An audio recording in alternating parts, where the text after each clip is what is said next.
স্টিলের গ্লাসটা সশব্দে পড়ে গেল হাত থেকে।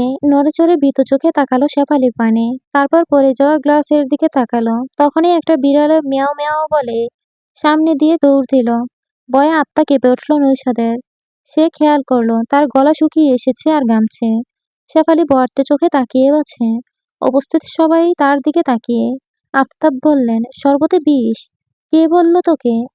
শেফালি কাঁচুমাচু করে সামনে এসে দাঁড়ালো। বড় কর্তা, আমি কুসুমরে দেখছি বিষ মিশাইতে। দেখছেন ভাই, আপনার মেয়ে এখন আমাদের মারার পরিকল্পনা সেরে ফেলেছে। শেফালি না বললে তো আমরা শরবত খেয়েই মরে যেতাম। আখির কথাটা আফতাবকে উদ্দেশ্য করে বলে। এতে চুপ থাকে আফতাব। কিছুক্ষণ ভেবে বলে, সত্যি কি শরবতে বিষ মিশানো আছে? শেফালি চটপট উত্তর দিল, হ, আমি নিজের চোখে দেখছি। পরি আপার কথায় তো কুসুম এই কাজ করছে। আপার যেই রাগ, কথা না শুনলে আমগরে মাইরা ফালাইতে পারে। কি করমু কন? তুই এখন যা। বড় কর্তা, আমি আপনাকেও কইছি আপা যেন না জানে, তাইলে আমারে জানে মাইরা ফালাইব। আচ্ছা, বলবো না, তুই যা, আর পরি যা করে এসে আমাদের সব বলবি। শেফালি মাথা নেড়ে চলে গেল। আফতাবের মুখ গম্ভীর। সে একজন রক্ষীকে দিয়ে সাহেরের কাছে খবর পাঠালো, ভাই তাড়াতাড়ি পরি একটা ব্যবস্থা না করলে হবে না। ভুলটা আমারই হয়েছে। সেদিন সোনালীকে না মারলে এসব হতো না। পরিও এত ভয়ানক হয়ে উঠতো না। কিন্তু ভাই, সোনালীও তো আপনাকে মারতে চাইতো। তাহলে আজ পরি আর সোনালী এক হয়ে আমাদের আক্রমণ করতো। আফতাবের মাথা কাজ করছে না। সত্য লুকানো খুবই কঠিন। 10 হাত মাটির নিচে যদি সত্যিকে লুকিয়ে রাখা হয়, একদিন না একদিন সবার সামনে আসবেই। সে চেয়েছিল নিজের সব অপকর্ম লুকিয়ে রাখতে, কিন্তু লুকাতে পারে না। সর্বপ্রথম জানতে পারে মালা, তখন সোনালী 2 বছরের শিশু। স্বামীর অপকর্মের কথা জানতে পেরে ভেঙে পড়েন তিনি। অনুরোধ করে আফতাবকে যেন এই অপকর্ম ফেলে ফিরে আসে।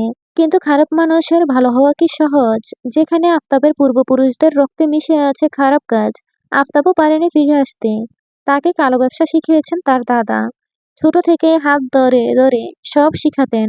ছোট বয়সে নর্তকীদের সামনে হাজির করাতো। তখন থেকেই লালসা আফতাবের রন্ধ্রে রন্ধ্রে মিশে আছে। তবে পরিবার পরিচালনার জন্য বিয়ে করতে হয় তাকে। মালার সৌন্দর্য দেখেই আফতাব মুগ্ধ হয়েছিল। তারপর বিয়ে। ভালোই কাটছিল সব। কিন্তু যখন মালা সব জেনে গেল, তখন আফতাবের অবহেলা দেখতে পেল মালা। একে একে মুখোশ উন্মোচন হলো সবার। এখন তখন মালার পাশে দাঁড়িয়ে ছিল আবের চান। তিনি মালাকে সব বিপদ থেকে রক্ষা করেছেন। কিন্তু কেউই প্রতিবাদ করেননি। বহু বছর পর সোনালী বাবার করা অন্যায়ের প্রতিবাদ করে। বাবা হলেও সে অপরাধী। শাস্তি তার প্রাপ্য। তবুও সে বাবাকে বারণ করে, ফিরে আসতে বলে এইসব অপকর্ম থেকে। আফতাবের কোনো হেলদোল নেই। তবুও সোনালী চুপ ছিল। কিন্তু আফতাব যখন রাখালের সাথে তার সম্পর্ক জানতে পারে, রাখালের দিকে হাত বাড়ায়, তখন সোনালী হুমকি দেয় আফতাবকে যে সে সব সত্য সবাইকে বলে দেবে। মূলত সোনালী রাখালের সাথে আগে পুলিশের কাছে যেতে চেয়েছিল। তারপর ওরা পালিয়ে যেত। কিন্তু বিপত্তি ঘটে যায় পথেই। এখন আবার সেই ঘটনা পুনরাবৃত্তি করেছে পরী। কিন্তু পরী সোনালীর থেকেও ভয়ানক। রক্ত যেন ওর নেশা। শায়ের আসতেই সবার দৃষ্টি সেদিকে গেল। আফতাব বললেন, তোমার কথা রাখা কঠিন শায়ের। পরী আজ আমাদের মারতে চেয়েছিল। এখন তুমিই বলো কি করবে। শক্ত কণ্ঠে শায়ের জবাব দিল, আমার পরিজনের কিছু করতে আপনারা পারবেন না যতক্ষণ না আমার দেহে প্রাণ আছে। তাহলে আমরা মরবো নাকি? আল্লাহ যেভাবে যার মৃত্যু লিখেছে তার মৃত্যু সেভাবেই হবে।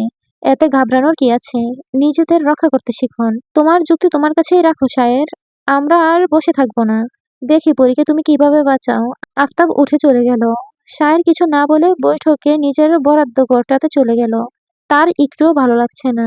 কাল সারা রাত সে ঘুমাতে পারেনি। পরীকে ছাড়া এই প্রথম রাত তার। শ্বাস রুদ্ধকর লাগছে ওর। কারোর সাথে কথা বলতেও ইচ্ছে করে না। সকাল থেকে তাই শায়ের চুপচাপ ছিল। বুকের তৃষ্ণাও বাড়ছে। পরীকে একবার সে চোখ ভরে দেখতে চায়। খোদা যেন ওর কথা শুনেছে। শেফালি এসে বলে গেছে পরী তাকে অন্দরে যেতে বলেছে।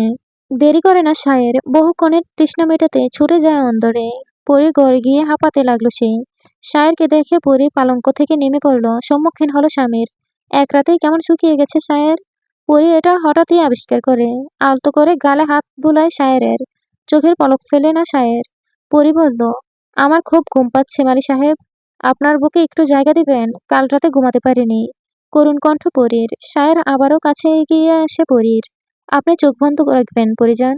আপনাকে মন ভরে দেখব। কেন জানি আপনার চোখের দিকে তাকালে নিজেকে আরো বড় অপরাধী মনে হয়। তাই করে পরী। আর শায়ের তার পরিজানকে চোখ ভরে দেখে। তার এই দেখার শেষ নেই। চক্ষু মদন করার ইচ্ছে নেই সায়রের। পরীর কপালে গাঢ় চুম্বন করে সে। পরী চোখ মেলে তাকায়। আপনি কেন এত নিষ্ঠুর হলেন? কেন এত পাপ করলেন? কি দরকার ছিল? একটু ভালো হলে কি হতো? যুদ্ধ তো হতো না, রক্তারক্তিও হতো না। তাহলে আপনি এমন হলেন কেন? আর যদি খারাপই হতেন তাহলে আমাকে কেন এত ভালোবাসলেন? আমি কি আপনাকে কলঙ্কিত করলাম পরিজান? কথা বলে না পরি। শায়ের আবার বলে, আপনি চাঁদ আর আমি কলঙ্ক। কলঙ্ক ছাড়া চাঁদ যেমন অসুন্দর, তেমনি আমি ছাড়া আপনিও বেমানান। শেহরান নামক কলঙ্ক পরিজানের গায়ে আজীবন থাকবে। শায়ের বুকে মাথা রাখে পরি। কাল বিলম্ব না করে শক্ত করে পরীকে জড়িয়ে ধরে সে বলে, আপনার আমার ভালোবাসা হয়তো কোনোদিনই ইতিহাস গড়বে না পরিজান। পৃথিবীর কেউ জানবে না আমি আপনাকে কতটা ভালোবাসি। তবে এই ভালোবাসা এক মুহূর্তের জন্যও বলতে পারবেন না। আমি কেন আপনাকে চেয়েও শাস্তি দিতে পারছি না? কেন বারবার আপনার কাছে আসতে ইচ্ছে করে? এর জবাবে শায়েরও জানে না। সে গভীর আলিঙ্গনে ব্যস্ত তার পরিজনকে। সারা রাত্রে দুজনেই বিনা নিদ্রায় পার করেছে। এখন কাছাকাছি হয়ে দুজনেই একটুখানি স্বস্তির নিদ্রায় যেতে চায়। তাই শায়ের পরীকে নিজ বক্ষে নিয়ে শুয়ে পড়ল। রূপালী রন্ধনশালায় গিয়ে দেখলো মালা খাবার বাড়ছে জেসমিনের জন্য। আজ কতদিন হলো সে বিছানায় পড়ে আছে, নড়াচড়া করতে পারে না। পুরো শরীর প্রচণ্ড ব্যথা। একটু নড়লেই ব্যথায় কাতরায়। এই কষ্ট দেখতে পারে না রূপালী, তাই জেসমিনের ঘরে সে যায় না। মালা খাবার নিয়ে চলে যেতেই রূপালীর কুসুমকে বলে, আজকের কাজটা ঠিকমতো করেছিস কুসুম? হ আপা, পরি আপা যা কইছে তা করছি। ঠিক আছে, অন্দর থেকে তুই বের হবি না। শেফালি কোথায়? পরের কাম করতে গেছে। আমার মনে হয় ওরা শেফালিকে বিশ্বাস করেছে। তবে এই বিশ্বাস আরো জোরালো করতে হবে। পরী কি নিজের ঘরে? কুসুম মাথা নাড়ে। রূপালী পরীর ঘরে যায়, কিন্তু ওদের দুজনকে একসাথে ঘুমাতে দেখে বের হয়ে আসে। মনে মনে হাসে রূপালী। পরী শায়েরকে অনেক বেশি ভালোবাসে, কিন্তু ওর জীবনটা ভিন্ন পর্যায়ে দাঁড়িয়েছে। সিরাজ ওর সাথে বেইমানি করেছে, তা সে মালার কাছ থেকেই জেনেছে। সব জানার পর চূর্ণ বিচূর্ণ হয়ে গেছে মেয়েটা। তবে রূপালী নিজেকে সামলে নিয়েছে। পরীকে দেখে শক্ত হতে শিখেছে সে। অনেক ধোঁকা খেয়েছে, আর পারছে না। এবার সময় এসেছে রুখে দাঁড়ানোর। এবার চুপ থাকলে অন্যায় হবে ভেবেই রূপালী রুখে দাঁড়িয়েছে। ওদের প্রথম পরিকল্পনা হলো সবার বিশ্বাস অর্জন করবে শেফালি। তারপর পরবর্তী পরিকল্পনা করবে। সেই অনুযায়ী শেফালি ওদের গিয়ে বলেছে যে রূপালী সিরাজের সম্পর্কে সব জেনে গেছে। আর সিরাজকে সে শীঘ্রই হত্যা করবে, এবং সেটা খুব তাড়াতাড়ি করবে। ওনারা সবাই যেন সতর্ক হয়ে যায়। এই কথা শুনে সিরাজ সহ সবাই সতর্ক হয়ে গেল। পরীর জন্য অন্দরে ঢুকতে পারছে না কেউই, শুধু শায়েরকেই পরী ঢুকতে দিচ্ছে। কিন্তু শায়ের তো ওদের কথা শুনবে না। এজন্য আফতাব বেশ চিন্তায় আছে। শায়েরও ওনার কথা শুনলে এতদিন পরীকে শেষ করে দিত। কিন্তু এখন সব উল্টো হয়ে গেল। নৌশাদ ভয়ে জড়সড় হয়ে বসে আছে। কাউকে সে বিশ্বাস করতে পারছে না। কারণটা তার পঙ্গুত্ব। এর আগে যখন সে সুস্থ ছিল তখন এতটা ভয় করেনি। এখন অনেক বেশি ভয় করছে ওর। এমন সময় শেফালি ওর সামনে এলো। এক গ্লাস পানি ওর দিকে এগিয়ে দিয়ে বলল, পানি নেন ভাই। দেখা মনে হইতেছে আপনি ভয় পাইতেছেন। নৌশাদ ছোঁ মেরে পানির গ্লাসটা নিয়ে এক নিঃশ্বাসে শেষ করে দিল। সত্যি তার খুব ভয় লাগছে। আমি একখান কথা কই ভাই, পরি আপা আপনারে আগে মারবো কইছে। কথাটা নৌশাদের ভয় দ্বিগুণ বাড়িয়ে দিল। সে কপালের গাম মুছতে লাগলো। আপনি যদি বাঁচতে চান তো পরি আপারে আগে মারেন, তাইলেই হইব। আমি আপনারে সাহায্য করবো আপারে মারার। বাঁচার তাড়নায় সে হিতাহিত জ্ঞান শূন্য হয়ে পড়েছে। সে বলল, তুই কিভাবে সাহায্য করবি? আমি কমু না। আগে আপনি কর আমারে মারবেন না, তাইলে কমো। রাগান্বিত হলো নৌশাদ। তুই বল, আমি তোকে বাঁচাবো। শুধু তাই না, অনেক টাকাও দেব। শেফালি এমন ভান করলো যেন সে ভীষণ খুশি। তাইলে তো আরো ভালো। শোনেন তাইলে, আপনি আমারে ঘুমের ওষুধ আইনা দেন। পরে আপারে খাওয়াইয়া দিমুনে। আপা আমারে মেলা বিশ্বাস করে। তারপর রাইতে আপনি অন্তরে ঢুইকা যাইয়েন। এরপর আপারে মাইরা ফালাইয়েন। তো একটা কথা কই, আপনার আমার কথা কাউরে কইবেন না। তাইলে এক কান দুই কান কইরা পরি আপার কানে চলে যাইব। আর আপনি যদি কাজটা করতে পারেন তাইলে বড় কর্তা খুব খুশি হইব। ঠিক বলেছিস তুই, কাউকে বলা যাবে না। তাহলে শায়েরের কানেও কথাটা চলে যেতে পারে। আচ্ছা, তোকে আমি ঘুমের ওষুধ এনে দেব। নিজের কথা শেষ করে চলে গেল শেফালি। মনে মনে হাসলো ও, কারণ নৌশাদ ওর জালে ফেসে গেছে। এখন শুধু অন্দরে আসার পালা। সে দৌড়ে গিয়ে পরীকে সব বলে দিল। পরী হেসে বলে, শিকার ফাঁদের দিকে এগুচ্ছে, এখন শুধু ফাঁদে পড়ার পালা। নৌশাদ শেফালিকে ঘুমের ওষুধ এনে দিল। সন্ধ্যার পর শেফালি নৌশাদকে জানালো যে সে পরীকে ওষুধ খাইয়ে দিয়েছে। রূপালীকেও খাইয়ে দিয়েছে যাতে সে টের না পায়। শেফালির বুদ্ধির তারিফ করল নৌশাদ। রাত যখন গভীর হয় তখন সবার চোখের আড়ালে নৌশাদের টোকা দিল অন্দরের দরজায়। শেফালি যেন ওর অপেক্ষাতেই ছিল।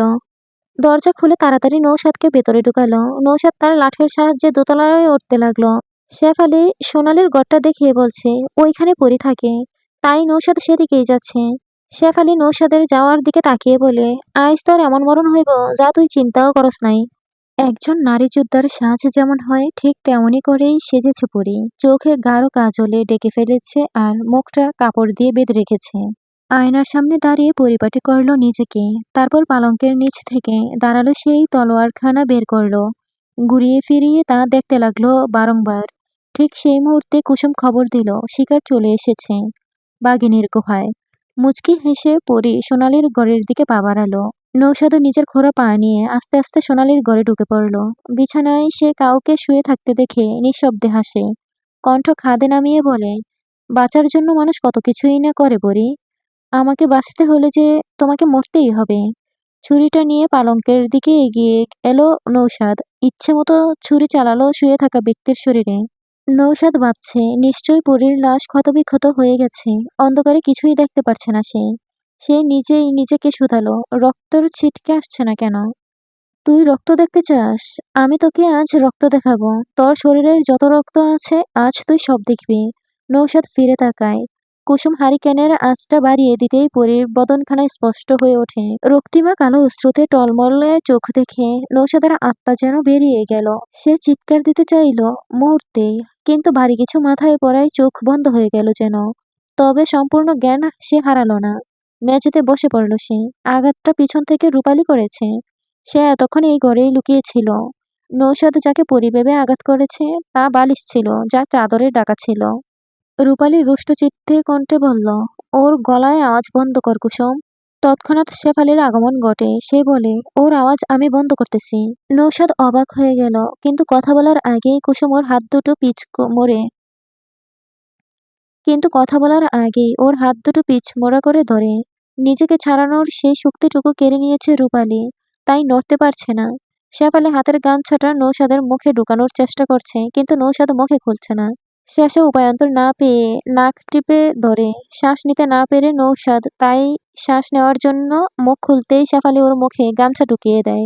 নৌশাদের লাঠি দিয়ে গুঁতো মেরে মেরে অর্ধেক গামছা গলা দিয়ে নামিয়ে দিল সে। পরি এগিয়ে একটা চেয়ার আনলো।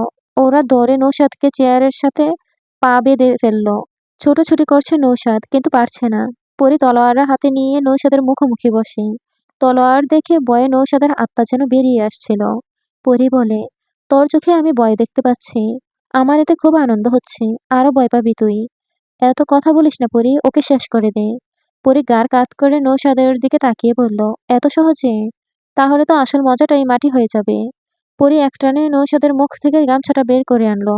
গলা শুকিয়ে কাঠ হয়ে গেছে নৌশাদের। তৃষ্ণায় পানি পানি করতে লাগলো। গামছা মুখে থাকায় দম প্রায় বেরিয়ে আসছিল। পরি জিজ্ঞেস করলো পানি খাবি? মাথা নাড়ে নৌশাদ। কুসুমকে ইশারা করতেই সে একটা ছোট বাটি নিয়ে আসে পরি। বাটি দেখিয়ে বলে পানি তো নেই তো। তোর মতো পিশাচের তৃষ্ণা পানিও মুখ ফিরিয়ে নেয়। এখন কি করি? একটু ভাবলো পরি। হাতের তলোয়ার মেঝেতে রেখে কোমরে গোছা ছোট্ট ছুরিটা বের করে পরপর ৩-৪টা দাগ করে কেটে দেয় নৌশাদের হাতে। ব্যথায় নৌশাদ আর্তনাদ করে উঠলেও মুখ দিয়ে শব্দ বের হলো না। ওর হাত দিয়ে চুইয়ে চুইয়ে রক্ত ঝরছে, আর পরি তা বাটিতে সংগ্রহ করছে। কিছুটা রক্ত নিয়ে সে নৌশাদের মুখের সামনে ধরে বলে নে তোর পিপাসা মেটা। এবার নৌশাদ তার বাক শক্তি কিছুটা ফিরে পেল। রক্ত দেখে জ্ঞানায় মুখ ফিরিয়ে নিয়ে বলে আমাকে ছেড়ে দাও পরি। আমি অনেক দূরে চলে যাব। আমার আপাকে ছেড়েছিস তোরা? আপাও তো অনেক দূরে চলে যেতে চেয়েছিল। ছেড়েছিস কি? নৌশাদের গাল দুটো চেপে ধরে রক্ত ওর মুখে ঢেলে দিল পরি। সাথে সাথেই বমি করে দিল নৌশাদ। এটা দেখে কুসুম আর শেফালিও বমি পেল। মুখে কাপড় দিয়ে বমি আটকালো ওরা। পরি তাতেও ক্ষান্ত হলো না। বাকি রক্তটুকু আবারও মুখে ঢেলে দিল। এবারও তা ফেলে দিল নৌশাদ। এই হাত দিয়ে আমার আপাকে স্পর্শ করেছিলি তাই না? বলতে বলতেই নৌশাদের তর্জনী আঙ্গুলটা কেটে নিল পরি। এবার চিৎকার করে উঠল নৌশাদ, কিন্তু ওর চিৎকারে কারো কানে পৌঁছায় না। তার আগেই পরি আবার মুখে গামছা ঢুকিয়ে দিয়েছে। কুসুম আর শেফালি মৃদু চিৎকার করে উঠল ভয়ে কাঁপতে লাগলো দুজনেই। পরি যে এতটা ভয়ানক হয়ে উঠবে তা ওরা চিন্তাও করেনি। ওরা দুজন বাইরে চলে যেতে চাইলে পরি বলে ওঠে, কোথায় যাচ্ছিস তোরা? এখানেই থাক। ওর যন্ত্রণা তোদের দেখতে হবে। কুসুম ভয়ে ভয়ে বলে, আমার ডর করতাছে আপা, আমি যাই। আর এইখানে থাকতে পারবো না। বলতে বলতে কুসুম দৌড়ে চলে গেল। ওর দেখা দেখি শেফালিও পালালো। বাকি আছে রূপালী। ওর ভয় লাগলেও শক্ত চোখে সবটা দেখছে। ও বলল, আমি দেখতে চাই পরি। আমার আপার হত্যাকারীদের শাস্তি কেমন তা আমি নিজ চোখে দেখতে চাই। ভয় আমি পাবো না। পরি মুখোশের আড়ালে হাসে। তারপর ছুরি দিয়ে নৌসাদের পরনের শার্টটা কেটে খুলে ফেলে। বুকে ছুরি চালিয়ে শান্তির নিঃশ্বাস ফেলে। ওর কলিজা আজ কিছুটা ঠান্ডা হয়েছে। নৌসাদের বুকের ক্ষতটা বেশ গাঢ়র ফলে রক্তের বন্যা বয়ে গেল মুহূর্তেই। রূপালী খানিকটা শুকনো মরিচের গুঁড়ায় সেখানে লাগিয়ে দিতেই ছটফট করে ওঠে নৌসাদ। গলাকাটা মুরগির মতো যন্ত্রণায় ছোটাছুটি করছে সে। এর থেকে বুঝি আর কোনো যন্ত্রণা হয় না পরি। পরি প্রশান্তির স্বরে বলল, সারা শরীরের যন্ত্রণা সহ্য করা যায়, কিন্তু বুকের যন্ত্রণা সহ্য করা খুব কঠিন নসাদ। আজ তোকে আমি ভয়ানক মৃত্যু দেব। তুই হাত জোর করে ক্ষমা চাওয়ার সময়ও পাবি না। তোকে আমি জীবিত দাফন করব। জানাজাও হবে না তোর।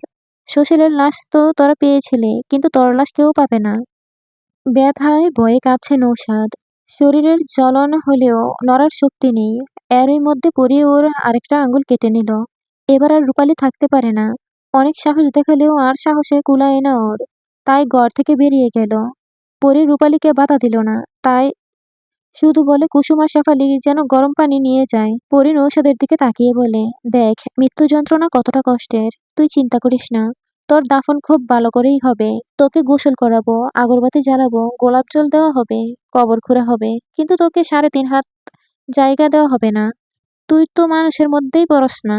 তাহলে তোকে মানুষের মতো দাফন করাটাও উচিত হবে না। নৌসাদ ঘুঙ্গাচ্ছে। দেখে মনে হচ্ছে সে কিছু বলছে। পরে নৌসাদের আরেকটু কাছে এগিয়ে তা শোনার চেষ্টা করে। আমাকে তাড়াতাড়ি মেরে ফেলো, আমার আর সহ্য হচ্ছে না, ভাঙা ভাঙা গলায় নৌসাদ বলছে। কুসুম আর শেফালি তখন গরম পানির পাতিল নিয়ে ঘরে এলো।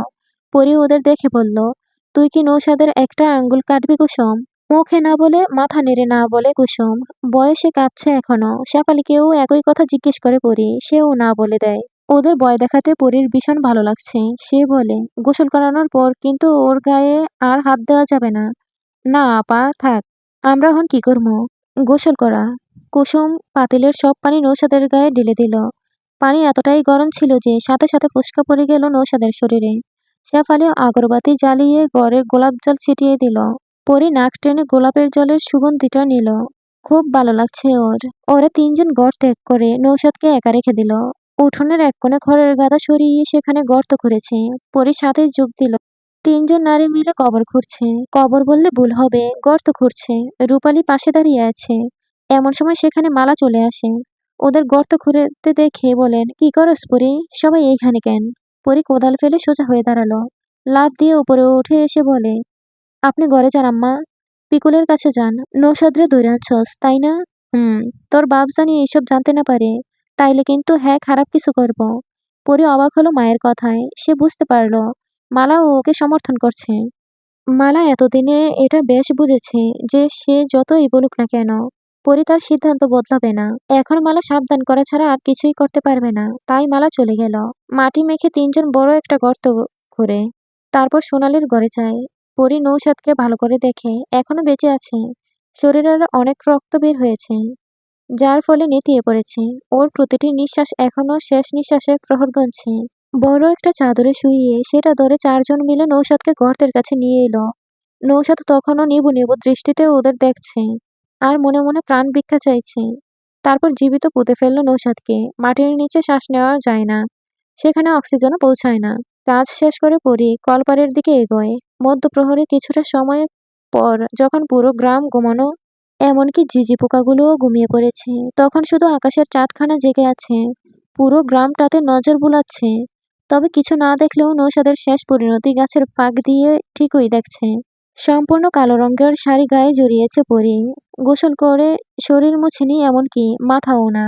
পরনের শাড়িটা অর্ধেক ভিজে আছে। সেই অবস্থাতেই ঘরে গেল পরি। সেখানে শায়ের ওর জন্য অপেক্ষা করছে। পরি তাকে খবর পাঠিয়েছে। এমতো অবস্থায় পরীকে দেখে বেশ ঘাবড়ে গেল শায়ের। তবে কথা বলল না। পরীর এমন সৌন্দর্য শায়েরকে আটকে দিল। হাসল পরি, যা সায়রের কাছে ভয়ঙ্কর লাগলো। নিজের শীতল হাতটা সায়রের গালে রাখে পরি, যার দরুন হালকা কেঁপে ওঠে সে। তা দেখে আবারও হাসে পরি। দ্বিতীয় হাত অপর গালে রেখে টেনে তাকে নিচু করে, তারপর পায়ের পাতা উঁচু করে চুম্বন করে স্বামীর কপালে। আদুরে গলায় বলে, আমি ছাড়া অন্য কোনো নারীকে ছুঁয়েছেন কখনো? জীবনে দুজন নারীকে আমি গভীরভাবে ছুঁয়েছি, তার মধ্যে আপনি দ্বিতীয়। প্রথমত আমি আমার মাকে ছুঁয়েছি, আর আপনি দ্বিতীয়। আর কোনো নারীকে চোখ দিয়েও স্পর্শ করিনি। এজন্য কি আপনার স্পর্শে জাদু আছে, যার জন্য আমি এত উতলা হয়ে ওঠে? আপনার শরীর ঠান্ডা অনেক, কাঁথাটা গায়ে জড়িয়ে বসুন, না হলে জ্বর আসবে। পরীর হাত ধরে ওকে পালঙ্কে বসায় সায়ের। কাঁথাটা গায়ে জড়িয়ে দিয়ে বলে, আপনি দিন দিন আরো অদ্ভুত আচরণ করছেন। এরকম করলে আপনার শরীর খারাপ করবে। জবাব না দিয়ে পরি সায়েরকেও টেনে নিল কাঁথার ভিতরে। সায়েরের কাঁধে মাথা রেখে চোখ বন্ধ করে। ভীষণ শান্তি লাগছে পরীর। সায়ের বলে ওঠে, আপনি ভালোবাসা বিশ্বাস করেন? শুধু আপনার ভালোবাসা বিশ্বাস করি, বাকি সব মিথ্যা। সম্পানের ভালোবাসা কিন্তু মিথ্যা ছিল না পরিজান, ও সত্যিই বিন্দুকে ভালোবাসতো। শুধু আপনাকে মারতে চেয়েছিল বলে কি ওর ভালোবাসা মিথ্যা? পরি মাথা তুলে শান্ত চাহনিতে সায়েরের দিকে তাকালো। সায়ের নিজেও পরীর দিকে তাকিয়ে আছে। স্বামীর চোখের দিকে তাকিয়ে তার মনের অভিব্যক্ত পড়ার বৃথা চেষ্টা করছে পরি। তা উপলব্ধি করতে পারে সায়ের। সে বলে, সম্পান কিন্তু খারাপ হয়ে জন্ম নেয়নি পরিজান, তাকে খারাপ বানানো হয়েছে। টাকা এমন একটা বস্তু, যার নেশায় ধনী গরিব সবাই পড়ে, এবং এই নেশায় সম্পান আর আমার মতো শত পুরুষ খারাপ কাজে লিপ্ত হয়। আর ধনীরা পাপ করেও সকলের আড়ালে থেকে যায়। আপনার বাবা বেছে বেছে তাদেরই নিজের দলে টানে, যাদের পরিবারে খুবই অভাব। খেয়ে পরে বাঁচা মুশকিল, কেননা একমাত্র তারাই বোঝে টাকার কতটা মূল্য। তারা পরিবারের সবাইকে সুখে রাখতে সবকিছু করতে রাজি থাকে। সম্পান, সিরাজ আর আমি, এই তিনজনই আপনার বাবার শিকার মাত্র। কিন্তু আমার বুদ্ধিমত্তা সম্পর্কে আপনার বাবার বিন্দুমাত্র ধারণা নেই। নিজেকে অনেক চতুর মনে করেন আপনার বাবা, কিন্তু শেষে যে সে নিজের জালেই নিজে ফেসেছে। যারা যারা আপনার বাবার কর্মচারী ছিল, তাদের কোনো না কোনোভাবে হত্যা করেছে আপনার বাবা। কারণ আপনার বাবার সব অপকর্মের সাক্ষী ছিল তারা। আমাকেও এতদিনে মেরে ফেলতেন, কিন্তু পারেনি। কেন জানেন? কারণ আপনার বাবার কুকীর্তির সব প্রমাণ আমার কাছে আছে। আমি যদি মারা যাই তাহলে সব প্রমাণ পুলিশের হাতে চলে যাবে। এই জন্যই আপনার বাবা আমাকে বাঁচিয়ে রেখেছেন, আর সম্পানকে মেরে ফেলেছেন। সিরাজকে বাঁচিয়ে রেখেছেন কারণ ও আপনার বাবার মতোই নির্দয়। টাকার বিনিময়ে ও সব করতে পারে। এজন্য আপনার বোনকেও ফাঁসিয়েছে। শুধুমাত্র টাকার জন্য মানুষ ভুলে যায় সে একজন মানুষ। সায়ের দম ফেলে পরীর দিকে তাকালো। পরী এখনো সায়েরের বুকে মাথা রেখে আছে। সায়ের বলল, আপনি কি শুনছেন পরিজান? শুনছি। আপনি তো টাকার জন্য খুন করেছেন। ভুল পরিজান, টাকার জন্য আমি সব করলেও খুন করিনি। আমি প্রথম খুন করি পালককে। পরী মাথা তুলে সায়েরের দিকে তাকালো। কেন খুন করলেন তা সম্পূর্ণটা এখনো আমাকে আপনি বলেননি। আজ অন্তত বলুন। পরীর অসহায়ের মতো তাকিয়ে আছে। সায়ের আবার বলতে শুরু করে, পালকের কোনো দোষ নেই, অন্তত আপনার দৃষ্টি থেকে। পালকের ধর্ম ভিন্ন, তা কি আপনি জানেন? তবুও সে আমাকে পেতে চেয়েছিল। এতে ওর কোনো দোষ দেখি না। মানুষ জাতি বড়ই অদ্ভুত পরিজান। কখন কার দৃষ্টিতে কে আটকে যায় তা বলা মুশকিল। সেজন্য পালক আমাতে আটকে ছিল। আমি পালককে হত্যা করতাম না, কিন্তু শেষে সে সব কিছু জেনে গেল। শুধু তাই নয়, সে আমাকে হুমকি দিল যে সে আপনাকে সব বলে দেবে। আমি যদি তাকে বিয়ে করি তাহলে সে চুপ থাকবে। সুযোগের সদ্ব্যবহার। তবে তার দোষ আমি দেখি না। ভালোবাসা পেতে আমি নিজেই খুন করেছি। আর সে তো হুমকি দিয়েছে মাত্র। তখন কানাইকে নিয়ে ঝামেলা চলছিল। তার মধ্যে পালক চলে আসে। মাথায় কাজ করছিল না, তাই ওর মুখ বন্ধ করার জন্য মেরে দিয়েছি। তারপর আরো ৫ জনকে মেরেছি আমি। ৪ জনকে বিন্দুর দর্শনকারী। মেয়েদের সম্মান না করলেও অসম্মান করি না আমি। সম্পানও। ওই দিন বিন্দুকে মারার কোনো পরিকল্পনা ছিল না। সম্পানকে প্রথমে আপনার বিরুদ্ধে নেওয়া হয়েছিল, কিন্তু সে আপনার আর বিন্দুর ভালোবাসা দেখে মুগ্ধ। এ থেকে আমি বুঝতে পারলাম, নারীর ভালোবাসা হিংস্র মানবকেও সঠিক পথে ফিরিয়ে আনতে পারে। সম্পান নিজে থেকে আপনার বাবার কাজ ছাড়তে চেয়েছিল, কিন্তু আপনার বাবা আপনাকে মারার পর তাকে যেতে বলেছিল।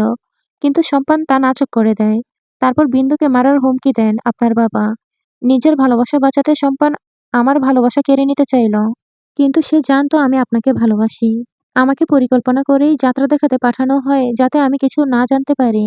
তবে সেদিন সম্পান ওখানে গিয়ে আমাকে খবরটা দেয়। আমাদের আসতে অনেক দেরি হয়ে গিয়েছিল, ততক্ষণে সব শেষ। সম্পান নিজের ভালোবাসাকে ওইভাবে দেখতে পারেনি, তাই ৬ জনের মধ্যে ২ জনকে ওইখানেই মেরে দেয়, আর ৪ জনকে আমি মারি। বিন্দু যদি বেঁচে থাকতো তাহলে সম্পানের বধূ হয়ে আজ ওর ঘরে থাকতো। কিন্তু বিধাতার কি লিখন, দুজনকেই তিনি টেনে নিয়েছেন। আমি আর সম্পান হিংস্রতাকে জিততে দেইনি পরিজান, ভালোবাসাকে জয়ী করেছি। ভালোবেসে ওরা দুজন প্রাণ দিয়েছে, আর আমরা দুজন একসাথে রয়েছি। আর নাঈমকে কেন মিথ্যা আসামি বানালেন? মিথ্যা আসামি তাকে বানিয়েছে নৌশাদ। আপনার বিয়ে ভাঙার সব পরিকল্পনা নৌশাদের ছিল। আমি জানতাম আপনাকে আমি শেখরের মতো করে সুখে রাখতে পারবো না। তাই আপনার আশা ছেড়ে দিয়েছিলাম, কিন্তু মাঝপথে জানতে পারলাম যে বিয়েটা ভেঙে দেওয়া হয়েছে। তারপর আপনার বাবা পরিকল্পনা করে আপনাকে মেরে গাছের সাথে ঝুলিয়ে দেবে।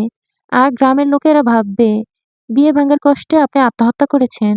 আমি তা হতে দিইনি। আপনার বাবাকে বলেছি আমি আপনাকে বিয়ে করব এবং আমার গ্রামে নিয়ে গিয়ে হত্যা করব। কিন্তু বিশ্বাস করুন পরিজান, আমি আপনার সাথে সুখে থাকতে চেয়েছি শুধু। কিন্তু সেই সুখটাও ওরা কেড়ে নিল। আমি মানছি আমি পাপ করেছি। কথাগুলো শেষ করে পরীর দিকে তাকালো সায়ের। চোখ দিয়ে পানি ঝরছে পরীর। সে মুচকি হেসে বলল, আমি জীবনে অনেক পাপ করেছি, কিন্তু পুণ্য করেছি আপনাকে ভালোবেসে। এর চেয়ে পবিত্রতা বুঝি দুনিয়াতে নেই। এজন্যই তো এত ভালোবাসা আমার কপালে সইল না মালি সাহেব। যুদ্ধে নামতে হয়েছে আমাদের, যেখানে আপনি আমার শত্রুপক্ষ। শত্রুপক্ষ যে আপনাকে ভীষণ ভালোবাসে, তলোয়ারের আঘাতে নয়, শত্রুর ভালোবাসায় আপনার দম বন্ধ হয়ে আসবে পরিজান। আমি যে এই যুদ্ধে প্রাণ হারাবো মালি সাহেব, তখন আপনি কি করবেন? আপনাকে রক্ষা করার সর্বোচ্চ চেষ্টা করব আমি। আমি মারা গেলে আমার কবরের পাশে একটা বেলি ফুল গাছ লাগাবেন মালি সাহেব। আমার দেহটা পচে সার হয়ে মিশে যাবে ওই গাছে। আর প্রতিটি ফুলের ঘ্রাণে আপনি আমাকে পাবেন। এই প্রথম সায়ের পরীর কথার জবাব দিতে পারল না। সে তার দৃষ্টি নিবদ্ধ করে রাখলো পরিজানের পানে। পরি দেখতে পেল ক্ষতবিক্ষত চোখ দুটো। ওই চোখে কত ভালোবাসা দেখেছে সে। আজ ওই চোখে কত ভালোবাসা দেখেছে সে, আর আজ ওই চোখ জোড়া সে নিমিষেই রক্তাক্ত করে দিচ্ছে। আচমকা পরীকে শক্ত বাঁধনে আবদ্ধ করে সায়ের বলে ওঠে, আপনাকে এভাবে ধরে রাখবো আমি পরিজান? আপনি আর কোথাও যেতে পারবেন না। আচ্ছা চলুন না আমরা ফিরে যাই আমাদের গ্রামে। আমরা ভালো থাকবো। কিন্তু আমার মা বোন ভালো থাকবে না, ওদের শেষ করে দিবে ওই জঘন্য লোকগুলো। সবাইকে নিয়ে যাব আমরা, তাহলেই তো হবে। এইসব বাদ দিন, আমি আপনাকে একটু কাছে পেতে চাই। এই মুহূর্তটা স্মরণীয় করে রাখতে চাই। পরে আঁকড়ে ধরে স্বামীকে। সায়ের আজ নিজ থেকে সব সত্য স্বীকার করেছে, অথচ পরের রাগ হচ্ছে না। কারণ সে নৌসাদের বিনাশ করতে পেরেছে, তাই আজকে সে খুশি থাকবে। এই মধুরতম রাতটা সায়েরকে দিবে, ভালোবাসার স্নিগ্ধ পরশ এঁকে দিবে। তাই তো সে এত রাতে স্বামীকে তলব করে এনেছে। সকাল হতে ঘুম ভাঙে সায়েরের, কিন্তু তার এই মুহূর্তে উঠতে একদম ইচ্ছে করছে না। পরীর উষ্ণ আলিঙ্গনে তার আরো থাকতে ইচ্ছে করছে, কিন্তু সেই ইচ্ছা ভঙ্গ করে পরী উঠে দাঁড়ালো। আলমারি থেকে একটা শাড়ি বের করে কলপারের দিকে এগোলো। কিছুক্ষণ বাদে সায়ের নিজেও গেল, কিন্তু উঠোনে আসতেই সে দেখতে পেল শেফালি আর কুসুম গোবর দিয়ে উঠোন লেপছে। বিষয়টা সায়েরের সন্দেহজনক মনে হলো, কিন্তু সে কিছু জিজ্ঞেস করল না। কারণ আর কিছুক্ষণ বাদে তাকে অন্দর ত্যাগ করতে হবে, এটা পরীর হুকুম। তাই সে বিনা বাক্যে প্রস্থান করে। বেলা ১০টা বাজতেই ডাক পড়ল নৌসাদের। তাকে বৈঠক ঘরে কোথাও খুঁজে পাওয়া যাচ্ছে না। অন্দরে নৌসাদ যাবে না এটা সবাই শতভাগ নিশ্চিত। তবে গেল কোথায়? সবাইকে খুঁজতে পাঠালো আফতাব, কিন্তু নৌসাদের হুদিস পাওয়া গেল না।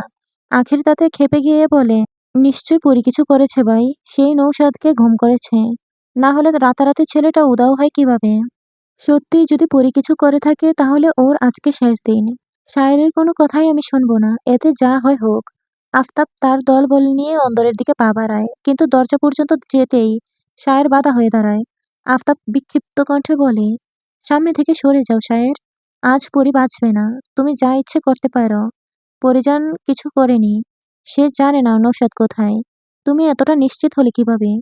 কাল সারাদিন নৌসাদ আমাদের চোখের সামনেই ছিল। এমনকি রাতে আমার সামনে দিয়েই নিজের ঘরে গেল। ঘুমানোর পর হয়তো পরী ওকে ধরে নিয়ে গেছে। না, কাল রাতে আমি পরিজানের সাথে ছিলাম। তুমি ছিলে পরীর কাছে? কেন গিয়েছিলে? সবার দিকে তাকিয়ে মৃদু হাসে শায়ের। রাগান্বিত হয়ে বোকা একটা প্রশ্ন করে ফেলেছে সে। শায়ের আবারও সবার দিকে চোখ বুলিয়ে বলে, আপনি বড়ই নির্লজ্জ। একজন স্বামী তার স্ত্রীর কাছে কেন যায় সেটা কি আপনাকে বুঝিয়ে বলতে হবে জমিদার মশাই? আচ্ছা, বাদ দিলাম আমার কথা। আপনি নিজ স্ত্রীকে ফেলে পরনারীর কাছে কেন যেতেন? সেটা কি আমি একবারও জিজ্ঞেস করেছি? শায়েরের কথা পুরোপুরি না শুনেই রক্ষীরা সব চলে গেছে। এই মুহূর্তে শুধু আখির আর আফতাব দাঁড়িয়ে। সায়রের কথা শুনে বিড়ম্বনায় পড়ল আফতাব। বাইকে কিছু বলতে না দেখে আখির বলে উঠল, তুমি মুখে মুখে তর্ক করো খুব। তুমি জানো কাদের সামনে দাঁড়িয়ে আছো তুমি? হুম, আমি মস্তিষ্কহীনদের সামনে দাঁড়িয়ে আছি। কেন এ কথা বলছি জানেন? কারণ আপনাদের কৃতজ্ঞতাবোধ নেই। যারা আপনাদের সাহায্য করে তাদেরকেই মেরে ফেললেন আপনারা। তাহলে আপনাদের তো মস্তিষ্কহীন বলা উচিত, তাই না? বিপরীতে আখির পাল্টা জবাব দিল না। সায়েরা আবার বলল, পরিজনের দিকে নজর বুলাবেন না, বলে দিলাম, না হলে ফল খারাপ হবে। চলে গেল সায়ের। ক্ষোভে ফেটে পড়ে দুই ভাই। তাদের সমস্ত পরিকল্পনা সব সায়ের নষ্ট করে দিচ্ছে বারবার। আফতাব নিচু স্বরে বলে, সিরাজকে খবর দে। সায়েরকে আগে সরাতে হবে, তারপর পরীকে সরাবো। পুলিশকে হাতের মুঠোয় নিতে আমার সময় লাগবে না। আগে একটা বিপদ সরাই, তারপর আরেকটা সরাবো। কথাটা শেফালির কর্ণচুর হয়ে গেল। সে দৌড়ে পরীকে গিয়ে খবর দিল। ওর বাবার সব পরিকল্পনা জানিয়ে দিল। পরী চুপ করে থেকে সব শুনল। তারপর বেশ শান্তভাবেই নিজের ঘরে চলে গেল। শেফালি বুঝল যে জ্বর আসতে চলেছে। পরী চুপ থাকা মানেই জ্বরের পূর্বাভাস। কিছুক্ষণ বাদে পরী ঘর থেকে বের হয়ে আসে। শেফালিকে বলে, তোরা তৈরি থাক, পরবর্তী শিকারে সিরাজ। সময়কাল 2008। সিমেন্টের মলাটে আবৃত খাটটা বন্ধ করে মুস্কান দীর্ঘশ্বাস ফেলে টেবিলে থেকে উঠে দাঁড়ায়। চোখের চশমাটা খুলে খাতাটা আগের জায়গায় রেখে কক্ষ ত্যাগ করে রান্না করে আসে। সুবন এসে মায়ের কাছে এসে আবদার করে সে নুডলস খাবে, তাই সে চুলায় গরম পানি করতে দিল। অপর চুলাতে চা বসিয়ে দিল। আগে নুডলস রান্না করে তারপর চা বানিয়ে ছেলের কাছে নিয়ে এলো। একটু ফুসরত পেল না সে। কলিং বেলের শব্দে সে আবার সেদিকে গেল। দরজা খুলে দেখতে পেল ঘামার্ত ক্লান্ত পুরুষটিকে। হাতের অ্যাপ্রনটা মুস্কানের হাতে দিয়ে পুরুষটি ঘরে ঢুকে বাথরুম থেকে পরিপাটি হয়ে বের হতেই মুস্কান প্রশ্ন ছড়ে, নূরনগর গ্রামটি তুমি চেনো নাইম? সচকিতে তাকালো নাইম। কেন বলো তো? গত সপ্তাহে আমি একটা ইন্টারভিউ নিতে জমিদার বাড়িতে গিয়েছিলাম। সেখানে গিয়ে একটা গড়ে একটা খাতা পেলাম। সেটাই আজ সময় করে পড়ছিলাম। ঘাবড়ালো নাইম। চোখ লুকানোর চেষ্টা করলো মুস্কানের থেকে। সেটা বুঝতে পেরে মুস্কান নাইমের হাত ধরে টেনে তার পাশে বসালো। ক্লান্ত তুমি? এই বাহানা দিও না। আমাকে বলো জমিদার কন্যা পরী এখন কোথায়? আর তার স্বামী শেহরান শায়ের ইবা কোথায়? কি হয়েছিল তার পরিবারের? আমি জানি না মুস্কান। জানতাম মিথ্যে বলবে তুমি। নাইম, তুমি সব জানো। ওই খাতায় সর্বশেষ পরী তোমার নাম লিখেছে। তুমি কি সব বলবে? নাকি আমি কাল নিউজ পেপারে আমি পরীর খাতাটা পাবলিশ করব? এটা করো না মুস্কান। পরীর নিষেধাজ্ঞা আছে। তাহলে সব বলো আমাকে। তোমাকে সব শায়ের বলতে পারবে। পরী একমাত্র শায়েরকেই সব সত্য বলার অনুমতি দিয়েছে। সে কোথায় এখন? তার সাথে দেখা করব কিভাবে? নাইম চুপ রইল কিছুক্ষণ। দেখে মনে হলো অনিচ্ছুক কথাটা বলতে। অতঃপর নীরবতা ভেঙে সে বলল, আর 3 দিন পর তার ফাঁসি হবে। নির্বাক হয়ে গেল মুস্কান। সে কি সত্যি শুনছে? নাকি তার শ্রবণ শক্তি লোপ পেয়েছে?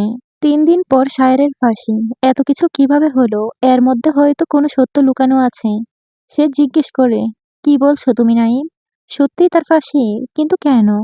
তুমি সব প্রশ্ন তাকেই করলে পাবে। আমি সব জানলেও আমার হাত পা বাঁধা। শেহরান ভালোবাসে পরীকে, আর সেই শেহরানের ফাঁসি হবে? কোথাও ভুল হচ্ছে নাইম। তুমি তো সব জানতে, তাহলে তুমি কেন কিছু করলে না? আমার জানা নেই শেহরান কেমন ভালোবাসে পরীকে। কথাটাতে মিশে আছে হিংসা। তা বুঝতে ব্যাগ পেতে হলো না মুস্কানের। তবে এই হিংসার কারণটা কি? নাইমের পুরুষালী মনে কেন এই হিংসার সৃষ্টি? তুমি না জানলেও আমি বুঝতে পারছি। নাইম মেয়েটার চেহারায় ঝলসে গিয়েছে আগুনে। তারপরও শেহরান ভালোবাসা একটুও কমায়নি। সৌন্দর্য তার কাছে কোনো কিছুই না, মানুষটাই সব। আমি যেতটুকু জানতে পেরেছি এতে বেশ বুঝতে পারি পরী আর শেহরানের সাথে অতীতে ভালো কিছু হয়নি। আমাকে 3 দিনের মধ্যে সব সত্য জানতে হবে। আমি শেহরানকে বাঁচাবো এবং তার পরীর কাছে ফিরিয়ে দেব। নাইম এবার রেগে গেল ভীষণ। সে উঠে দাঁড়িয়ে বলল, শেহরান শেহরান শেহরান, মাথা খারাপ করো না। যা বলার সেই বলবে তোমাকে। সাভার থানায় গিয়ে দেখা করে নিও। ওর হাতে বেশি সময় নেই। মুস্কানের হাত পা কাঁপতে লাগলো। না জানি শায়ের এখন কোন পরিস্থিতিতে আছে। পেশায় মুস্কান একজন সাংবাদিক। সেই সুবাদে দেশের বিভিন্ন স্থানে যায় তথ্য সংগ্রহ করার জন্য, যা পরবর্তীতে ওদের পত্রিকায় প্রকাশিত হয়। নূরনগরের পরিত্যক্ত জমিদার বাড়ির তথ্য সংগ্রহ করতে সে গত সপ্তাহে গিয়েছিল। মুস্কান জানতে পারে নাইম প্রায় 10 বছর আগে সেখানে গিয়েছিল। এজন্য মুস্কানের আগ্রহ বেশি ছিল। তাই নিজের দলের সাথে অভিযানে নেমে পড়ে সে। সেখানে পরীর ঘরে একটা খাতা তার চোখে পড়ে। খাতাটা খুলে সে সোনালি লেখাগুলোর কিছুটা পড়েছিল, তবে সম্পূর্ণ পড়তে পারেনি। তাই খাতাটা লুকিয়ে সে নিয়ে আসে। শুধু সোনালি নয়, রূপালি এবং পরীর লেখাও আছে, যা সম্পূর্ণ পড়তে গিয়ে অসংখ্যবার চোখ মুছেছে সে। সে ভেবেছিল নাইম এই ঘটনার আংশিক জানে, কিন্তু সে ভুল। নাইমের কথা শুনে এখনই বুঝতে পারছে, নাইম নিজেও এই বিষয়ে জড়িত। ঘটনার সত্যতা যাচাই করার জন্য শায়েরের সাথে তার দেখা করা জরুরি। শায়ের ঠিক কতটা দোষী তা সে জানতে চায়। সুবন মুস্কানের কাছে এসে বলে, আম্মু, আমার ঘুম পেয়েছে। মুস্কান শোভনকে নিয়ে তার ঘরে গেল। খুব যত্নে শোভনকে ঘুম পাড়িয়ে দিয়ে সে নিজ ঘরে ফিরে এলো। কপালে হাত রেখে চোখ বন্ধ করে শুয়ে আছে নাইম। ঘুমায়নি সে। মুস্কান তার পাশে গিয়ে বসে। শোভন কে নাইম? হঠাৎই কারো গলার স্বর শুনে চমকে তাকায় নাইম। মুস্কানের দিকে সে তাকিয়ে থাকে। মুস্কান আবার বলে, পিকুলি কি আমাদের শোভন? নাইম মাথা নাড়ল। শান্ত দৃষ্টি মুস্কানের। একটা মানুষ এত ভালোবাসতে পারে তা আমার ভাবনায় কখনো আসেনি নাইম। সোনালের জীবন দুর্বিষহভাবে কেটেছে, রূপালীরও তাই, কিন্তু পরী তার জীবনে সবচেয়ে সেরা মানুষটাকে পেয়েছে। এত নিখুঁত ভালোবাসা আমি এই প্রথম দেখেছি। নাইমের রাগ যেন কমে এলো। শায়েরের কথা শুনে নিজেকে ঠিক রাখতে পারবে তো? এই সেই পুরুষ যে কথা দ্বারা নারীর মন ভাঙতে সক্ষম, কিন্তু পরীর মন সে শুধু গড়েছে নতুনভাবে। আমার দেখা করা উচিত তার সাথে। নাইম বিপরীতে কথা বাড়ায় না। মুস্কান সারা রাত দু চোখের পাতা এক করতে পারে না, কখন সে শায়েরের সাথে দেখা করতে যাবে এই আশায়। রাতটা যেন অনেক যুগ মনে হচ্ছে তার কাছে। অবশেষে অপেক্ষার অবসান ঘটে। সূর্যের আগমন ঘটল দূরণীতে। তৈরি হয়ে সে শোভনকে সাথে নিয়ে বের হলো। পথে শোভনকে স্কুলে দিয়ে আসবে, তারপর সাভার যাবে। নাইম নিজেও চেম্বারে যাওয়ার জন্য বের হলো।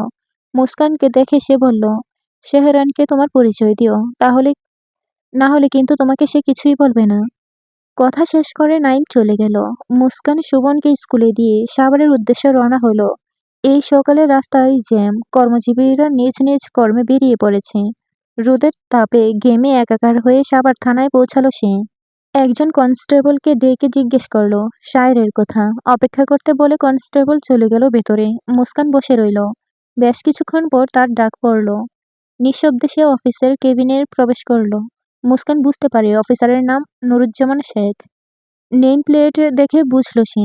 অফিসারের হাতের ফাইল টেবিলে রেখে মুস্কানের দিকে তাকালো। আপনি কেন একজন মৃত্যুদণ্ডপ্রাপ্ত আসামির সাথে দেখা করতে চান? কি হয়েছে আপনার? আসলে আমি একটা আর্টিকেল লিখতে চাইছি, যেটা নূরনগর জমিদার বাড়ি নিয়ে। তো সেই বাড়ির সাথে শেহরানের সম্পর্ক আছে, তাই আমি তার সাথে দেখা করতে এসেছি। কিন্তু আমাদের তো অনুমতি নেই তার সাথে কারোর দেখা করতে দেওয়ার। আমি একজন সাংবাদিক, তাই আপনাদের উচিত আমাকে আমার কাজটা করতে দেওয়া। না হলে জানেনই তো, নিউজ পেপারে ভুলভাল তথ্য ছাপাতে আমরা একদমই সময় নিই না। হতে পারে কালকের ব্রেকিং নিউজে আপনাকে ঘিরেই হতে পারে। অফিসার হাসে। সত্যিই এই সাংবাদিকদের কোনো তুলনা হয় না। বাড়িতে যদি চুলায় ভাত বসানো হয়, তাহলে সেটা তারা খবরের কাগজে ফুটিয়ে প্লেটে পরিবেশন করে দিবে। তবে মুস্কান তার পূর্ব পরিচিত, কোনো এক ইন্টারভিউতে দেখা হয়েছিল তার, তাই তিনি বেশ কিছু বললেন না। মুস্কানকে নিয়ে চলল যে সেলে শায়েরকে রাখা হয়েছে। চোখের চশমাটা ঠিক করে চারদিক দেখতে দেখতে সে নুরুজ্জামানের পিছন পিছন গেল। চলতে চলতে সে জিজ্ঞেস করে, ঠিক কী কারণে শেহরানের ফাঁসি হচ্ছে? জমিদার আফতাব, তার ভাই আখির, তাদের কয়েকজন কর্মচারী এবং আফতাবের কন্যা রূপালীকে হত্যার দায়ে তার ফাঁসি হচ্ছে। দুপা আপনা আপনি থেমে যায় মুস্কানের। মুস্কান আর কিছু জিজ্ঞেস করে না। মনের সব প্রশ্ন সে শায়েরের জন্য সাজাতে থাকে। সে আবার হাঁটতে লাগলো। কয়েকটি গলি পেরিয়ে নুরুজ্জামান একটি সেলের সামনে এসে দাঁড়ালো, যেখানে আলো বাতাস কিছুই প্রবেশ করতে পারে না। ব্যবসা গন্ধ আসছে সেখানে। মুস্কানও সেখানেই দাঁড়ালো। নুরুজ্জামান রুহার শিকে হাত রেখে শায়েরকে ডাকে, শাহেরান, তোমার সাথে একজন দেখা করতে এসেছে। কিন্তু সে কোনো প্রকার সাড়া দিল না। নুরুজ্জামান কয়েকবার ডাকলো, কিন্তু শায়ের আসলো না। দরজায় তালা খোলা নিষিদ্ধ, তাই মুস্কানকে সে বলে উঠল, এর বেশি আমি কিছুই করতে পারবো না। শায়ের ইচ্ছে হলে আসবে, না হলে নাই। তাহলে আপনি চলে যান, আমি সব সামলে নিব। নুরুজ্জামান থাকতে চাইলেন, কিন্তু মুস্কান তাতে বাধা দিল। অতঃপর তাকে বুঝিয়ে পাঠিয়ে দিল। মুস্কান অন্ধকারে শুধু শায়েরের অবয়ব দেখতে পাচ্ছে। সে নিম্ন স্বরে বলল, দেখুন, আপনি আমাকে চিনবেন না। আমি মুস্কান, নাইমের স্ত্রী। আমি পরীর ব্যাপারে আপনার সাথে কথা বলতে চাই। দয়া করে সামনে আসুন, আপনার সাথে জরুরি কথা আছে।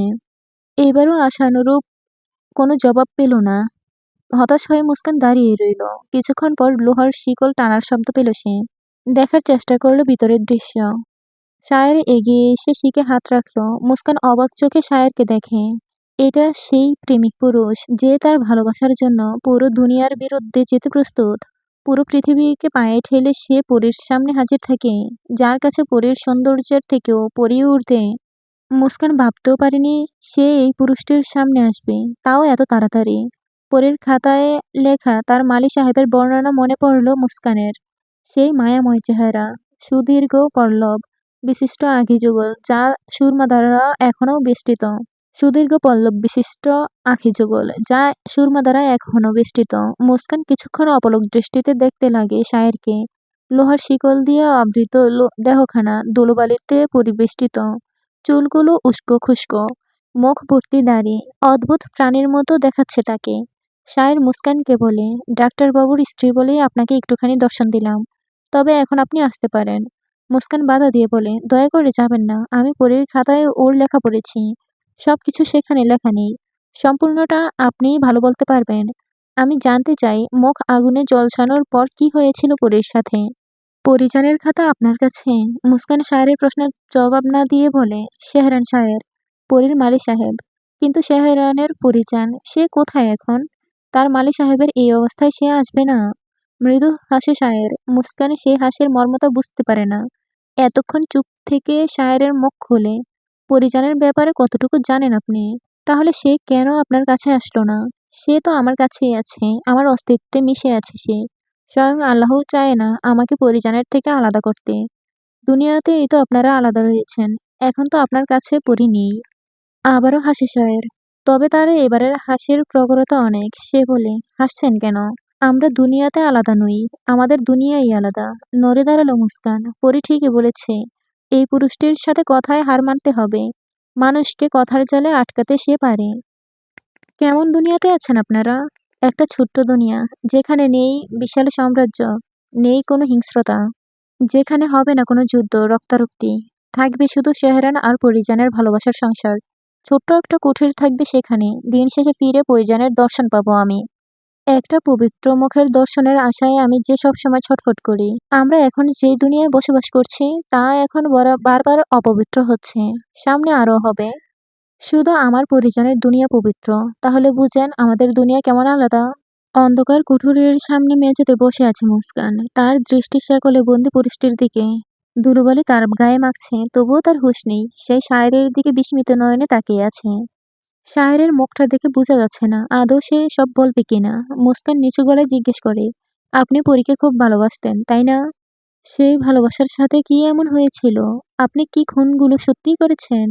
একটা আওয়াজ যা আমার কানে সবসময় বাজে, একটা চেহারা যা আমার চোখে সবসময় ভাসে। একটা সময় ছিল যখন সেই মানুষটা আমার খুব কাছে ছিল, এখনো আছে। আমি চোখ বন্ধ করলেই তাকে দেখতে পাই। দয়া করে বলুন না অতীতের সেই ঘটনা। আমি আপনাদের ভালোবাসার সাক্ষী হিসেবে থাকতে চাই। আমি আপনাকে বলবো সব, কিন্তু একটা কথা আপনাকে দিতে হবে। কাউকে কোনোদিন সত্যটা বলতে পারবেন না আপনি। কথা দিলাম আমি কাউকে কিছু বলবো না, আপনি বলুন। শায়ের দৃষ্টি মেলে সামনের রং উঠা কালচে দেয়ালের দিকে। কত যত্নহীনে এই দেয়ালটা এরকম হয়েছে তা বেশ বুঝেছে সে। তার অতীতের মতো এই দেয়ালের অতীতও যে ভালো কাটেনি। সে রংহীন অতীতে ডুবে দিল। বৈঠকে হন্তদন্ত হয়ে আসলো সিরাজ। আফতাবের জরুরি তলবে তার আসতে হলো। জমিদার বাড়িতে থাকাটা নিরাপদ মনে করে না সে। এইখানে থাকলে নৌসাদের মতো সেও গায়েব হয়ে যেতে পারে, কেননা এখনো পর্যন্ত তার কোনো খবর পাওয়া যায়নি নৌসাদের। প্রথমত সবাই ভেবেছিল পরীর বয়ে সে জমিদার বাড়ি ত্যাগ করেছে, কিন্তু যখন সবাই জানতে পারে নৌসাদের নিজ বাড়িতেও যায়নি, তখন সবার সন্দেহ বাড়ে। কাজটা কি পরী করেছে? তার যথাযথ কোনো প্রমাণ পায়নি কেউই। শায়ের যেহেতু রাতে পরীর সাথেই ছিল, সেহেতু পরীর দিকে আঙ্গুল তোলা অসম্ভব। শায়ের বাদে ওরা গুরুত্বপূর্ণ সভা বসিয়েছে। শায়েরকে কিভাবে হত্যা করা যায় সেই পরিকল্পনা করছে সবাই। সিরাজ গম্ভীর গলায় আফতাবকে বলে, এই মুহূর্তে শায়েরকে মারা ঠিক হবে? আমাদের মুখোশ খোলার হাতিয়ার কিন্তু একমাত্র শায়েরের কাছে আছে। ও মরে গেলেও কিন্তু আমাদের জেলে যেতে হবে, সেই ব্যবস্থা কিন্তু শায়ের করেই রেখেছে। আফতাব জবাব দিল না বিদায়। আখির বলে ওঠে, পরেরটা পরে দেখা যাবে। শাহের বেঁচে থাকলে আমরা পরীর হাতে মরব। ভাই, কথা বলেন আপনি, তা ঠিক। পরী এখন হিংস্র হয়ে উঠেছে, যাকে সামনে পাবে তাকেই থাবা মারবে। সিরাজ বলে উঠল, আর রূপালী? রূপালী আবার কি? সে পরীর মতো আমাদের মারতে আসবে না। মায়েদের সাথে ও বেঁচে থাকুক, কিন্তু যেদিন দেখব রূপালী ও পরীর মতো সেদিন সেও শেষ হবে। ওরা মেয়ে হয়ে যদি বাপকে মারতে চায় তাহলে আমিও ওদের অস্তিত্ব রাখবো না। জুম্মানকে কি করবেন ভাই? ও থাকুক বাগান বাড়িতে, যেদিন ও পুরোপুরি সব কাজ শিখে যাবে তখন না হয় আসবে। তাহলে আজকে সায়েরকে বাগান বাড়িতে নিয়ে যাই, তারপর না হয় মেরে ফেললাম। সিরাজ, তুমি সায়েরকে নিয়ে আজ রাতেই বাগান বাড়িতে যাবে, তারপর আমরা যাব। সভা ওখানেই শেষ হলো। তবে সায়ের জানতেই পারল না যে ওর বিরুদ্ধে কত বড় ষড়যন্ত্র করা হয়েছে। তবে সব কথা শেফালির কানে চলে গেছে। পরীর আদেশে শেফালি সর্বদাই বৈঠকে নজর রাখে, তাই সে খবরটা পরীকে জানিয়ে দিল। খারাপ স্বামীকে বাঁচানোর জন্য পরী মরিয়া হয়ে উঠল। শেফালি তা বুঝতে পেরে বলল, আপনি সায়ের ভাইকে অনেক ভালোবাসেন তাই না আপা? হ্যাঁ, খারাপ কাম করলেও কিন্তু আপনারও অনেক ভালোবাসি। হ্যার লাইগা আপনার এত টান। খুন করে সে পাপ করেছে শেফালি, কিন্তু পাপের ক্ষমা আল্লাহ করবেন, যদি সে আল্লাহর কাছে ক্ষমা চায়। আল্লাহ বলেছেন, তুমি যদি বিচার করো তাহলে আল্লাহ তার বিচার করবে না। এজন্য আমি তাকে শাস্তি দেব না। আমি চাই তার বিচার আল্লাহ করুক। আমি শুধু তাকে ভালোবাসবো। সেই ভালোবাসায় সে নিজেকে শুধরাবে। চলে যাওয়ার আগে পরী আবারও পিছন ফিরে বলল, আজকেও তোকে সব কাজ করতে হবে, পারবি তো? শেফালি মাথা নাড়ল। সে বুঝলো আজকে ভয়ানক কিছু হতে চলছে। পরী সায়েরকে বাঁচানোর জন্য কিছু একটা তো করবেই, কিন্তু তারপর পরীর কি হবে তা ভেবেই বয়ে আছে শেফালি। পরী রূপালীর ঘরে গেল। পিকুলকে নিয়ে বসে আছে সে। কাল বিলম্ব না করে পরী বলে, সিরাজকে মারবে না আপা? আজকে সেই সময় এসে গেছে। রূপালীর চেহারায় ভয় দেখতে পেল পরী। নৌশাদকে মারার সময় ভয় পেয়েছিল, এখনো সেই ভয়ের রেশ কাটিয়ে উঠতে পারেনি সে। পরী রূপালীর মনে রাগ জন্মানোর জন্য বলে, এত সহজে তাকে ছেড়ে দেবে? যে তোমাকে মিথ্যা ভালোবাসার জালে আটকেছিল, যে তোমাকে সুশীলের হাতে তুলে দিয়েছিল। ভাবতে পারো সেদিন আমি না থাকলে তোমার কি হতো? কবিরকে তো আমি শেষ করেই দিয়েছি, এখন সিরাজকে তুমি ছেড়ে দেবে? রূপালীর মনে পড়ে গেল জঘন্য অতীতের কথা। পরী না থাকলে সেদিন সুশীল তার ইজ্জতের হরণ করত, বেঁচে থাকতে পারত না সে। আর সিরাজ ওকে ধোঁকা দিয়েছে, এই কথা মাথায় আসতেই রাগে জ্বলে ওঠে সে। রক্ত টগবগিয়ে উঠতে থাকে সারা শরীরে। এত কিছুর পর সিরাজকে ছাড়বে না, কিছুতেই না। পরীর দিকে তাকিয়ে সে ইশারা করলো। পরী মুচকি হেসে চলে গেল। সূর্য ডুবতেই সকল দিক থেকে সবাই তৈরি হতে লাগলো। ওদিকে আফতাব, আখির আর সিরাজ পরিকল্পনা করছে, আর এদিকে পরী। পরী সায়েরকে তলব করে এবং সায়ের সাথে সাথেই চলে আসে। তবে এবার পরী সায়েরকে সোনালীর ঘরে নিয়ে যায়। সায়ের পুরো ঘরে চোখ বুলিয়ে নিল। পরী কাঠের চেয়ার টেনে সায়েরকে বসতে দিল। বসল সায়ের। এই ঘরে নৌশাদকে মেরেছি আমি। অবাক হলো না সায়ের? আপনি নৌশাদকে মেরেছেন এটা আমি সেই রাতেই টের পেয়েছি। কিভাবে টের পেলেন? আমি তো সাবধানে ঠান্ডা মাথায় ওকে মারলাম। রক্তের গন্ধের সাথে যে আমি পরিচিত পরিজান। তাছাড়া সকালে শেফালি আর কুসুমকে উঠান লেপতে দেখেই আমার সন্দেহ সত্যি হয়। ওরা রক্তের দাগ ডাকতেই এটা করেছে। আপনি আমার চোখে কিছুই ফাঁকি দিতে পারবেন না। পরী হেসে সায়েরের দিকে এগিয়ে গেল। হাতে একটা দড়ি নিয়ে সায়েরের হাত চেয়ারের সাথে বাঁধতে বাঁধতে বলতে লাগলো, প্রথমে এইভাবে নৌশাদকে চেয়ারের সাথে বেঁধেছিলাম, তারপর ওর মুখের ভিতর গামছা ঢুকিয়েছিলাম যাতে শব্দ না করতে পারে, তারপর ওর দুটো আঙ্গুল কেটেছিলাম। তারপর কি করলেন? পরী এবার সায়েরের পা দুটো বাঁধতে বাঁধতে বলল, তারপর ওর বুকে ছুরি চালিয়েছিলাম, তারপর উঠোনের কোণে জীবিত পুঁতে দিয়েছি, আর তারপর আপনাকে অন্দরে ডেকেছি। আপনার বুদ্ধির তারিফ করতে হয়। তা এখন আমাকেও সেভাবে মারবেন নাকি? সায়েরের কথা শুনে হাসল পরী। গামছাটা হাতে নিয়ে বলল, না, এখানে চুপটি করে বসে থাকবেন, আর আমি বাগান বাড়িতে গিয়ে সিরাজকে মেরে চলে আসব। কথাটা শোনা মাত্রই সায়েরের চেহারায় ভাবভঙ্গি বদলে গেল। সে বিনয়ের স্বরে বলে, ওখানে যাবেন না পরিজান, আপনার বিপদ হবে। আমার হাত খুলে দিন, দয়া করে যাবেন না। পরী সায়েরকে কথা বলার সুযোগ দিল না। গামছাটা দিয়ে ওর মুখে বেঁধে দিল। মাথা নেড়ে সায়ের পরীকে যেতে নিষেধ করে বারবার, কিন্তু পরী সেসবে পাত্তা না দিয়ে দরজার ছিটকিনি তুলে দিয়ে চলে যায়। সায়ের ছটফট করছে ছাড়া পাওয়ার জন্য, কিন্তু কোনো লাভ হচ্ছে না। শক্ত করেই বেঁধেছে পরী। মুখ বাঁধা থাকায় কাউকে ডাকতেও পারছে না। নিজ কক্ষে গিয়ে পূর্বের ন্যায় পোশাক পরে নিল পরী। মুখটাও কাপড় দিয়ে ডেকে নিল। রূপালী ও পরীর মতো পোশাক পরে নিজেকে তৈরি করেছে। পরী কুসুমের হাতে ওর তলোয়ার দিয়ে অন্দরে ঢোকার দরজার সামনে দাঁড় করিয়ে দিল। যদি কেউ জবরদস্তি করে ভিতরে আসতে চায় তাহলে তাকে যেন আঘাত করে। কুসুম জানে সে এটা করতে পারবে না, তাও সাহস করে দাঁড়িয়ে রইল। রীতিমতো কাঁপতে লাগলো সে। রূপালী আর পরী ছাদে চলে গেল। আম গাছ বেয়ে দুজনেই মাটিতে নামলো। বাড়ির পিছন দিক দিয়ে দুজনে বেরিয়ে পড়ল বাগানবাড়ির উদ্দেশ্যে। বাগানবাড়িতে ৪ জন রক্ষী আছে শুধু। আর সবগুলো জমিদার বাড়ি পাহারা দেয়। কারণটা অবশ্য পরী। কখন কি হয়ে যায় সেজন্য আফতাব এত পাহারার ব্যবস্থা করেছে। অন্ধকারের পথ ধরে জমিদার বাড়ির দিকে আসছে সিরাজ। পথে হুট করেই শেফালি এসে দাঁড়ালো। সিরাজ চমকে গেল শেফালিকে দেখে। সে বলে উঠল, তুই এত রাতে এখানে কি করিস? একখান কথা আপনারে কইতে আইছি। নৌসাদরে পরী আপার খুন করছে। আমি নিজের চোখে দেখছি। এই কথা আগে বললি না কেন? আর এখানে এসেছিস কেন তুই? পরী আপার ডরে কই নাই। বড় কর্তা আপনারে বাগান বাড়ি যাইতে কইছে। সায়ের বাইরে নিয়ে হেরা বাগান বাড়িতে চলে গেছে। তাই আমারে পাঠাইছে আপনারে খবর দিতে। আপনি এখনই যান। সিরাজ কিছুটা সন্দেহের দৃষ্টিতে শেফালির দিকে তাকাতেই সে বলে উঠল, আমি জানি না আপনারে কেন যাইতে কইছে। আমি গেলাম। দ্রুতপদে শেফালির প্রস্থান করল। সিরাজ ওখানে কিছুক্ষণ দাঁড়িয়ে থেকে ভাবল, ওর আসতে দেরি বিদায় হয়তো সায়েরকে নিয়ে ওনারা রওনা দিয়েছে। তাই সিরাজ বাগানবাড়ির পথ ধরে। কিন্তু আফতাব আর আখির যে এখনো সিরাজের অপেক্ষা করছে তা সিরাজ জানতেই পারল না। বাগানবাড়ির বাইরে দুজন পাহারা দিচ্ছে। এমন সময় দূরের ঝোপের ভিতর থেকে শব্দ ভেসে আসে। কি হচ্ছে তা দেখার জন্য একজন সেখানে যায়। সাথে সাথেই তাকে টেনে ভিতরে নিয়ে গেল পরী আর রূপালী।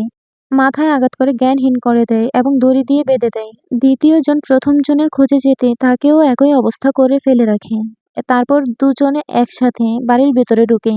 পরী সাবধানে পা ফেলে সামনে এগিয়ে যাচ্ছে। সেই ঘরটাতে যায় যেখানে পরীকে বেঁধে রাখা হয়েছিল। কিন্তু সেখানে গিয়ে পরী অবাক হয়, কেননা সেখানে জুম্মান বসা। মাথা নিচু করে জুম্মান বসে আছে। একজন রক্ষী ওকে খাবার খাওয়ার জন্য বলছে, কিন্তু সে খাচ্ছে না। কাঁদছে আর বলছে সে মায়ের কাছে যাবে। বছর 13-র ছেলেটা আর কি বুঝবে? পরী আর রাগ ধরে রাখতে পারল না। হন হন করে ভিতরে ঢুকে পড়ল। পরীকে দেখে চমকে গেল লোকটা, তবে চিনতে পারল না। তবে জুম্মান ঠিকই চিনে ফেলে পরীকে। সে বলে উঠল, পরী আপা, আমারে এইখান থেকে নিয়ে যাও, আমি থাকবো না। লাঠি নিয়ে তেড়ে এলো লোকটা পরীর নাম শুনে। কিন্তু পরী কায়দা করে তার লাঠি কেড়ে নিল এবং তাকেই আঘাত করে বসে। কিন্তু পর মুহূর্তে পিছন থেকে কেউ পরীকে লাঠি দ্বারা আঘাত করতেই মাটিতে লুটিয়ে পড়ে সে।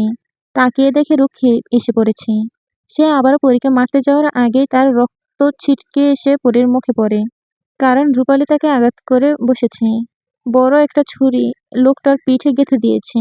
লোকটা সাথে সাথে মাটিতে পড়ে ছটফট করতে থাকে। অন্যজন ভয়ে গুটিয়ে যায়।